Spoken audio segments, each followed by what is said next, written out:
하더라. 아멘. 네, 우리 성도님들은 학창시절 부모님에게 어떤 자녀셨습니까?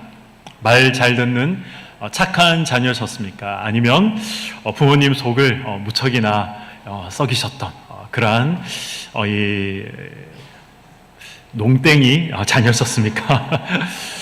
저는 딱 봐도 부모님 말 잘 듣는 그런 착한 자녀처럼 보이시죠?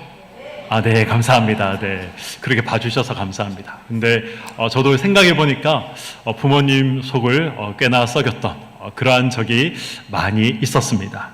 그 중에 하나가 이 수능 후에 있었던 일이 아닐까 생각을 합니다. 수능이 끝나고 저는 친구 집에서 하룻밤을 잤습니다. 그리고 이제 수능이 끝나면 EBS에서 이 문제풀이 해설을 했었죠. 그리고 이제 친구와 이 가채점을 하는데 점점 이제 마음이 상하기 시작했습니다. 이유가 뭘까요?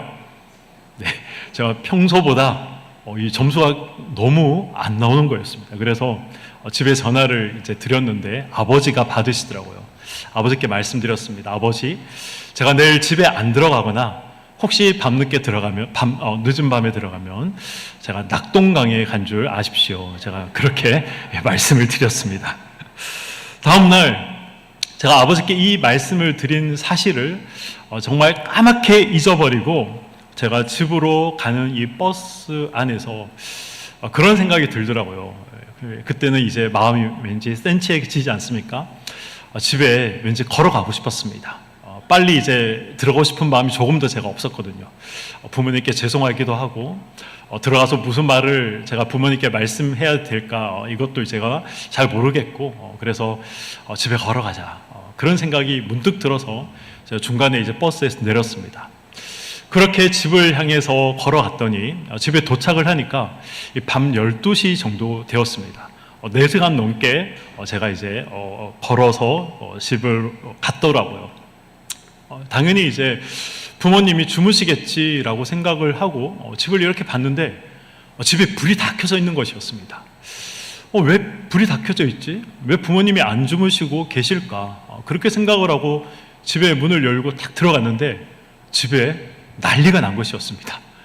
제가 진짜 낙동강에 간 걸로 이제 부모님들이 생각하시고 이 경찰서에 신고를 해야 되나 말아야 되나 심각하게 고민을 하고 계신 중이었습니다.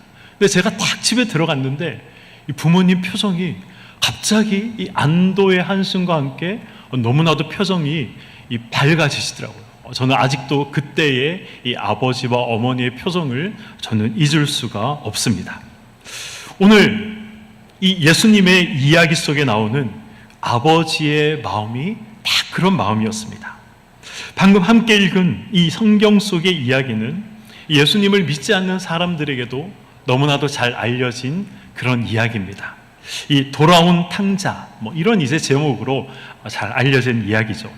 탕자라는 말은 방탕한 사람, 이런 이제 의미도 있지만 낭비해 버렸다라는 그런 의미도 있습니다. 아버지에게 미리 자신이 받아야 할 그 재산의 몫을 받아서 낭비해 버렸던 것이죠. 사실 저도 여러분도 우리는 모두가 탕자와 같은 사람이었습니다. 이 세상에 태어날 때 하나님은 우리에게 시간을 주시고 건강을 주시고 재능을 주셨습니다. 그런데 이러한 시간과 건강과 재능을 제대로 사용하지 못하고 낭비하며 살아갈 때가 얼마나 많이 있었습니까? 그런데 오늘 본문을 읽다가 보면 이 아들만 낭비하며 삶을 살아간 것이 아니었습니다. 아버지도 많은 것을 낭비했다라는 것을 알 수 있습니다. 이 먼 나라로 떠나간 아들을 찾기 위해서 걱정하느라 시간을 낭비했던 것이죠. 그리고 아들에게 요구했던 재물을 주었기 때문에 재물을 낭비했습니다. 무엇보다도 이 아들을 향한 그 염려와 걱정과 근심 때문에 아버지는 아버지의 생명을 낭비했습니다. 그래서 우리는 여기에 등장한 이 아버지의 사랑을 우리는 흔히 하나님의 사랑이다라고 이야기하곤 합니다. 하나님은 어떤 아버지일까요? 하나님의 이 사랑은 어떤 사랑일까요? 오늘 본문 20절에 하나님이 어떤 아버지이신지, 그 하나님의 아버지가 어떤 사랑을 가지고 계신지 오늘 성경은 우리에게 말씀하고 있습니다. 그 하나님이 어떤 아버지이신지, 그 하나님의 사랑이 어떤 사랑인지 오늘 세 가지 표현을 통해서 우리는 알 수 있습니다.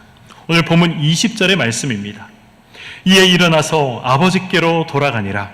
아직도 거리가 먼데 아버지가 그를 어떻게 했다고 합니까?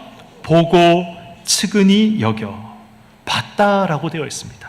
보고 측은히 여겨 달려가 목을 안고 입을 맞추니, 아들이 아버지를 먼저 본 것이 아니라 아버지가 아들을 먼저 본 것이다 라고 성경은 기록하고 있는 것이죠. 아버지가 아들을 기다리고 있었습니다. 본문에서 보면 아직도 거리가 먼데 아버지가 아들을 먼저 알아봤던 것이죠. 그리고 사랑하는 이 아들을 보자마자 달려가서 목을 끌어안고 아들에게 입맞춤을 했던 것입니다. 아버지는 보고 있었습니다. 아버지가 보고 있었던 것이 무엇입니까? 긍휼의 눈으로, 사랑의 눈으로 이 방황하는 아들을 보고 있었던 것입니다. 이 방탕과 쾌락으로 이 스스로를 학대하고 있는 그 아들을 아버지는 지켜보고 있었던 것입니다. 아들이 먹을 것이 없어서 돼지가 먹고 있는 그 쥐염 열매를 먹고 있을 때에 이 아버지도 자신의 배를 움켜 잡으며 이 아들의 허기진 얼굴을 지켜보고 있었던 것입니다. 아버지가 나를 따뜻하게 다시 맞이해 주실 것인가?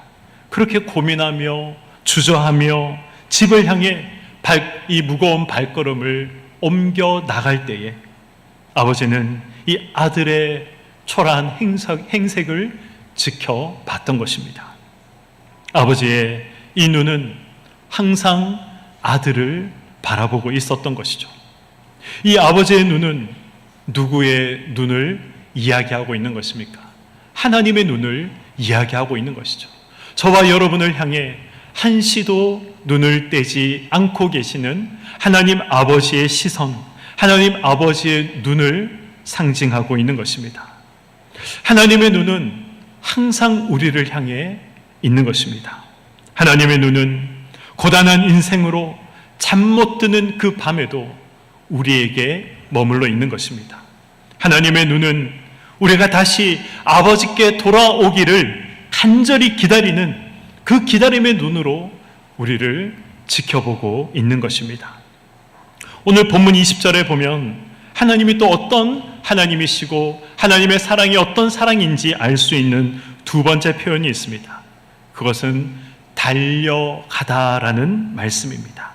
20절 말씀을 제가 다시 한번 읽어보도록 하겠습니다. 이에 일어나서 아버지께로 돌아가니라. 아직도 거리가 먼데 아버지가 그를 보고 측은히 여겨 어떻게 했다고 합니까? 달려가 목을 안고 입을 맞추니. 달려갔다라고 되어 있는 것이죠. 아들은 달리지 못했습니다. 아니, 달려갈 수 없는 것이죠. 아들은 주저하며 무거운 발걸음을 한 걸음 한 걸음 떼고 있었습니다. 아버지를 버리고 떠나 모든 것을 탕진해버린 나를 아버지가 나를 따뜻하게 맞아 주실 것인가? 걱정과 두려움으로 그렇게 무거운 발걸음을 옮기고 있었습니다. 제가 버스를 타고 빨리 집에 가지 못하고 중간에 버스에 내려서 집에 갔던 그 마음처럼 이 아들도 아버지 집으로 빨리 가지 못했던 것이죠. 아들은 달리지 못했습니다. 주저하며 걸어가고 있었습니다. 아들이 한 걸음을 걸을 때, 그러나 이 아들을 발견한 아버지는 10걸음을 뛰어가기 시작했던 것이죠. 아들의 발걸음은 염려와 두려움의 발걸음이었지만, 그러나 아들을 향해 달려가는 아버지의 발걸음은 기쁨과 즐거움의 발걸음이었던 것입니다. 오늘 본문에서는 측은히 여겨 달려갔다라고 성경은 말씀하고 있습니다. 근데 어떤 번역본에는 이 부분을 그의 마음이 그에게 달려 나갔다라고 또 번역한 번역본도 있습니다. 무슨 뜻입니까? 이 발보다 마음이 먼저 앞서 갔다라는 것이죠. 아버지가 뛰어나가는 그 몸보다 마음이 먼저 아들에게 앞서 갔다라는 것입니다. 그만큼 아들을 향한 마음이 너무나도 강했다. 아버지의 사랑이 이렇게 컸다라는 것을 이야기하고 있는 것입니다. 하나님이 이런 분이라는 것이죠. 하나님은 원래 그런 분이셨습니다. 시편의 기자는 그래서 하나님을 이렇게 표현합니다. 시편 103편 8절의 말씀입니다. 여호와는 긍휼이 많으시고 은혜로우시며 노하기를 더디하시고 인자하심이 풍부하시도다. 아멘. 오늘 오랜만에 이 교회에 걸음하신 분들은 이 교회에 오시는 것이 결코 쉽지 않으셨을 것이다 라고 저는 생각을 합니다. 오늘 한 번만이라도 교회에 함께 다시 나가보자. 그렇게 간곡한 부탁 때문에 마지못해 이곳에 나와 계신 분들도 계시리라 생각을 합니다. 그러나 저는 소망하고 확신하는 것이 있습니다.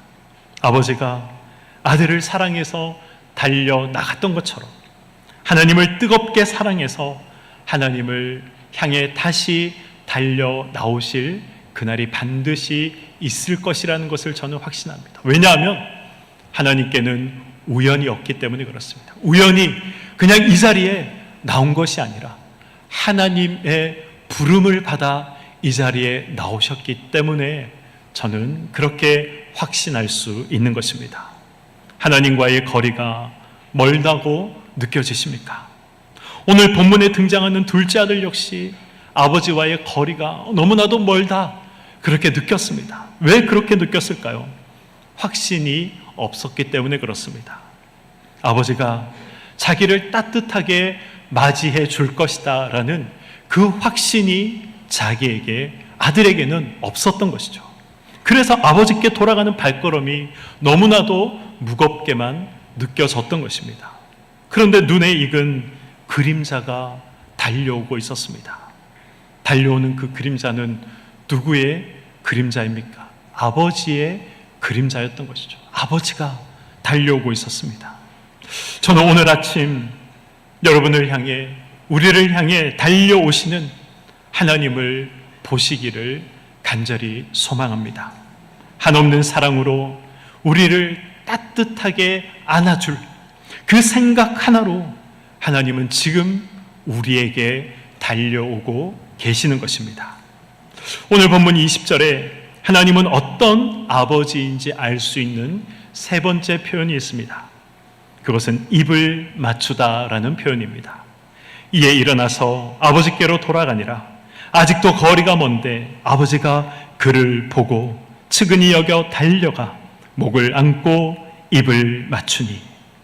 이 입을 맞추다라는 이 말의 이 원어의 의미는 한 번만 입을 맞추다라는 말이 아니라 여러 번, 수없이, 수차례 입을 맞추다라는 그 의미가 있습니다.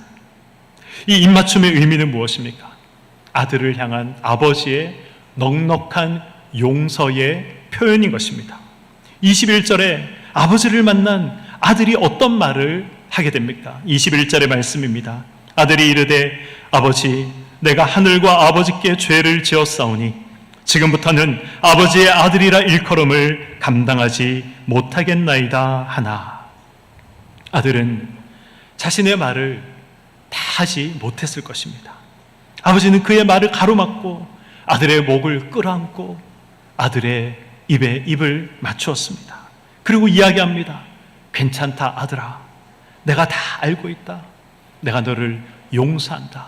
그렇게 이야기하고 입을 맞추고 또 맞추었을 것입니다. 이보다 더 강력한 용서의 선언이 어디 있겠습니까? 이보다 더 강력한 용서의 표현이 어디에 있겠습니까? 아버지는 아들이 돌아왔기 때문에 용서한 것이 아니라 아들이 돌아오기 전부터 이미 용서하고 있었습니다. 그리고 아들이 돌아오자 그것을 표현했던 것이죠. 아버지는 아들이 돌아오기만을 기다리고 있었던 것입니다. 이것이 바로 하나님 아버지의 마음이다. 예수님께서는 그것을 우리에게 말씀하고 계신 것입니다. 하나님은 동일한 입맞춤을 우리에게 하기를 원하십니다. 그리고 동일하게 말씀하십니다. 괜찮다. 내가 다 알고 있다. 난 이미 다 용서했다. 그러나 아버지는 아들을 향한 이 용서의 말로는 다 표현할 수가 없었고 만족할 수가 없었습니다. 그래서 그는 아들이 새로운 미래를 향해 출발할 수 있도록 그의 신분을 완벽하게 회복시켜 주었습니다. 22절의 말씀입니다. 아버지는 종들에게 이르되 제일 좋은 옷을 내어다가 입히고 손에 가락지를 끼우고 발에 신을 신기라. 제일 좋은 옷을 입혀라 라고 이야기를 합니다. 손에 가락지를 끼우고 발에 신을 신겨라 라고 이야기를 합니다.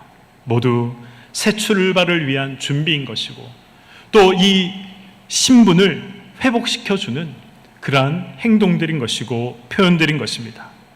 성경에 보면 죄인이 하나님 앞에 나오자마자 하나님은 용서해 주실 뿐만 아니라 우리를 의롭다 그렇게 이야기해 주십니다.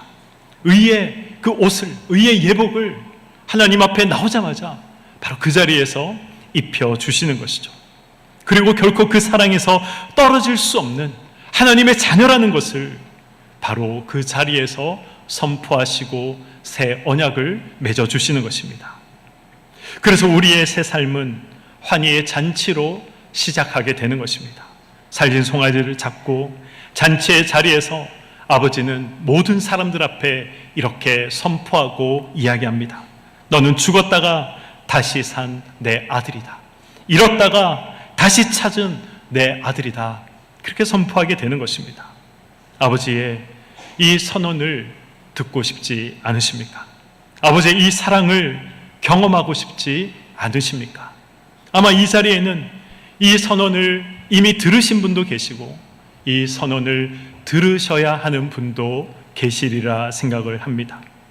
아버지의 뜨거운 입맞춤을 경험하고 싶거나 회복하고 싶다면 우리가 해야 할 아주 중요한 것이 하나가 있습니다. 그 중요한 일이 무엇입니까? 오늘 본문 17절의 말씀입니다. 이에 스스로 돌이켜. 어떻게 했다고 합니까? 스스로 돌이켰다라고 기록을 하고 있습니다. 20절에도 보면 일어나 아버지께로 돌아가니라고 성경은 말씀하고 있습니다. 돌이켜야 하는 것이고 돌아가야 하는 것입니다. 그런데 돌이키고 싶고 돌아가고 싶지만 걸림이 되는 것이 있습니다. 장애물이 되는 것이 있죠. 그것이 무엇입니까? 죄의 문제이고 죄책의 문제입니다. 바로 이런 장애물을 해결하기 위해서 예수님께서 오신 것입니다.